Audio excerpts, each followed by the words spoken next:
Hello guys, സുഗമോ ദേവി latest promo വിശേഷങ്ങളിലേക്ക് എല്ലാ കൂട്ടുകാർക്കും സ്വാഗതം. അങ്ങനെ നമ്മുടെ പുതിയ പ്രൊമോയില് നമ്മുടെ ദേവിക ആകപ്പാടെ പകച്ചു നിൽക്കുകയാണ്. എന്തൊക്കെയാണ് സംഭവിക്കാൻ പോകുന്നത്, എന്തൊക്കെയോ ദുരൂഹതകൾ നമ്മുടെ ദേവിക്ക് തോന്നുന്നുണ്ട്. അതുപോലെ തന്നെ നമ്മുടെ ദേവികയുടെ അമ്മയും അനിയത്തിയും കൂടി ഇങ്ങനെ അമ്പലത്തിൽ പോയി പ്രസാദമൊക്കെ ആയിട്ട് തിരികെ വരുമ്പോൾ ആ പ്രസാദം അനിയത്തിയുടെ കയ്യിൽ നിന്നും വീഴുന്നുണ്ട്. അങ്ങനെയും ഒരു ദുസൂചന കാണിക്കുന്നുണ്ട്.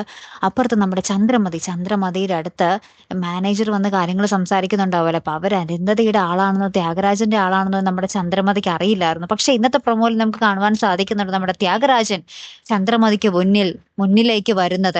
അപ്പൊ ഇനി എന്തായിരിക്കും അവിടെ സംഭവിക്കാൻ പോകുന്നതല്ലേ? നമ്മുടെ പ്രഭാവതിക്കും എന്തൊക്കെയോ അപലക്ഷണങ്ങൾ തോന്നുന്നുണ്ട്. താങ്കൾ കേസിൽ തോറ്റുപോകും എന്ന് തോന്നലും നമ്മുടെ പ്രഭാവതിക്കും വരുന്നുണ്ട്. അങ്ങനെ മൊത്തത്തിലൊരു നെഗറ്റീവ് സംഭവങ്ങളാട്ടോ ഇന്നത്തെ വരാൻ പോകുന്ന എപ്പിസോഡിൽ കാണുവാൻ സാധിക്കുന്നത്. കാത്തിരുന്ന് തന്നെ കാണാം. അപ്പൊ അടുത്തൊരു വീഡിയോയുമായി വരുന്നത് വരയ്ക്കും ഗുഡ് ബൈ.